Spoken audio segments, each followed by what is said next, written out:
Oh, yeah. Nope, let's move this out of the way.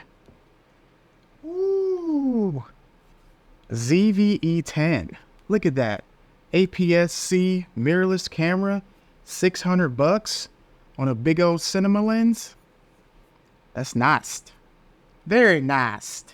Yes! Just kidding. This video isn't about the ZVE10. What it is about is some affordable zoom cinema lenses that you should consider for your camera kit. Let's get into it. You're crazy. That's crazy. Yes, I know it's super ridiculous to have such an expensive, well, sort of expensive, lens, cinema lens at that, on a small ZVE10 Sony. I just wanted to put it on there for grins and giggles, and yeah, it looks ridiculous, so never mind that. The star of the video today is the DZOFILM Pictor zoom lenses, and I consider these lenses to be really affordable, considering what they are, and the focal lengths are really nice on them. And I just want to talk about these lenses, as I've had these lenses and been able to test them for a while now, and I wanted to give a special thanks to DZO for sending these lenses out. I greatly appreciate it. I believe it is a great kit, even if you don't get the 3, even if you just get the 1, pick your best focal length that you like working with and that range, and you will have a really nice cinema lens that produces quite a pleasant image. But before we get started today, I wanted to give a special thanks to the sponsor of today's video, which happens to be WoodUp.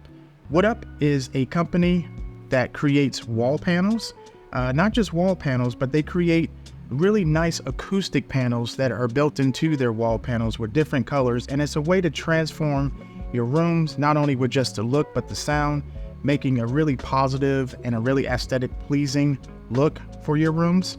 They come in all different colors, and they are basically really nice wood panels that you put to the wall, and really easy to install. You can transform any bedroom, office, living room into a really nice, productive space, and they significantly contribute to creating a relaxing atmosphere.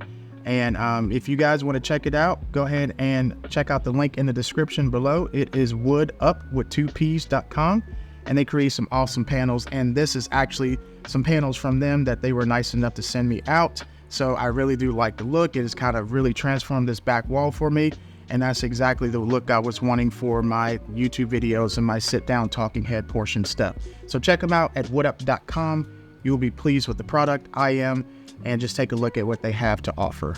All right, guys, so let's talk about the DZOFILM Pictor zoom lenses. Now, I've had the opportunity to shoot with these lenses for a little over a month now, about a month and a half. And I gotta say, I really do like these lenses very much. The ones that they sent me were the 12-25, the 20-55, and the 50-125, which are these 3 lenses that you see right here. As far as weight goes, they're not too heavy. They all weigh in at about 3 pounds to 3.7 pounds. All of them are around the same size as far as length. They're around 6.5 to 6.89 inches. And just to go over a few specs, which they share really across the board between all the lenses, T2.8 is what all of them start at, all the way up to T22 for the 20-55, and as far as the 12-25, all the way up to T25, and as far as the 50-125, it goes up to T22 as well. The focus gears are really kind of nice. They're smooth, and I noticed that the focus gear is a little bit smoother than, say, your zoom and your aperture gears. Sorry, the aperture gear is a little bit stiffer to move, but it's not like horrible or anything. It's not like super stiff to where you're like, oh, I got to crank on it. So that's a really nice feature of it. Not really, super hard or super stiff as far as your zoom and your focus and your iris goes, because even if you're doing it by hand or doing it with an electronic follow focus, it's going to be real easy to tune these lenses and go ahead and get your focus and your iris and your zoom out of them. Also, they have 0.8 mod gears, which is really nice. So basically, that's going to work with any sort of hand follow focus or electronic follow focus. Great feature about these, when you get them, they are both EF and PL mount ready. So whether you have, your normal PL standard type of cinema mount, that's ready for that. If you have EF, or you want to adapt EF to any other sort of mount. I've used it also with my Sony a7 IV and my Sony FX30, and it works just fine. Now, what I would recommend is the rod lens support that comes with it, which is down here in the bottom. Definitely use that unless you already have one. I happen to have one because I rig out my cameras from small rigs, so that's enough lens support there. So across all the lenses, they have an 86mm front filter thread. They have a 2.75x zoom, which is really nice. So all of the lenses have a 270-degree focus throw. So that's pretty much your industry standard when it comes to that. The zoom ratio on them are 2.75x. So that's pretty much standard as well. And all the lenses on the front are the same with a 95mm front, so really easy to adapt most matte boxes to it. Most matte boxes should just slide right onto these lenses, so that's a really good benefit there. And as far as focus breathing goes, really good, not terrible at all. Not even really bad. I like how these lenses focus. So the minimum focusing distance on these is really good at 15.7 inches. So it's not incredibly close, but obviously these aren't macro lenses, so you're not going to be able to get super close to your subject or whatever you're trying to get in focus. So like I said, these lenses will cover an image circle of 31.1 millimeters. So not exactly full frame.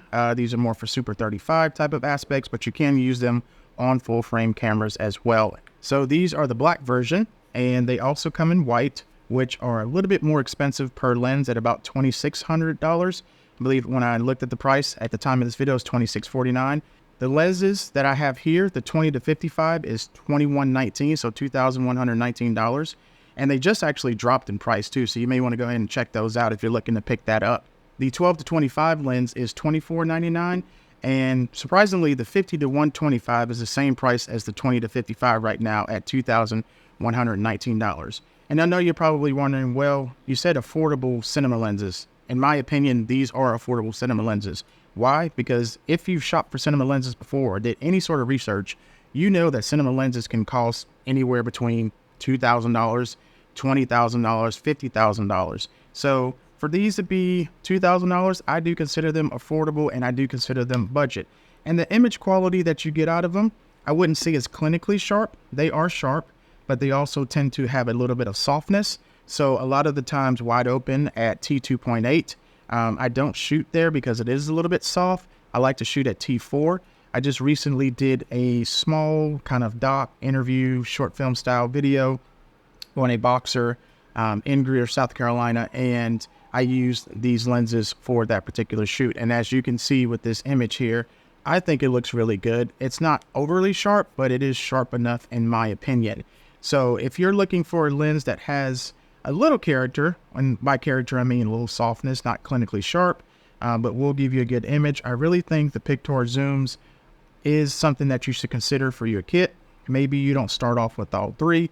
Maybe you start off with your favorite or what you think you're going to use focal range. For me, I've pretty much used the 20 to 55 on the Blackmagic camera since I've gotten these lenses in for review. I really like this focal range. It is wide enough, even at Super 35 at 20 millimeters, and I can go all the way up to 55 if I want to. But most of the time, as you know, with cinema lenses, you're probably just going to be running it on sticks and you're going to be locked off on stuff. But if you're not, it does create a kind of a good, kind of balance when you're holding it in your hand with the camera, because your hand can fit pretty much the whole lens, and you can go ahead and use the focus feature, the focus gear with your hand, the zoom, if you're going to zoom in and out, and then also your aperture, which you're probably not going to touch while you're filming for exposure purposes. But yeah, it feels good in the hand.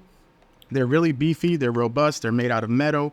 And what I love about these lenses is if you get the 3 lens set, you do get a big, nice hard shell carrying case, kind of like a Pelican case. And again, you get shims in it if you want to convert these mounts from PL to EF. You get rod supports, you get screwdrivers, you get these cap covers that come with them. They're kind of, they're just plastic. They can slip off really easily. So, only thing I would wish is maybe that they were magnetic somehow. DZO, maybe if you make a version 2 of these, you'll consider that. But nonetheless, at least you do get lens covers for them.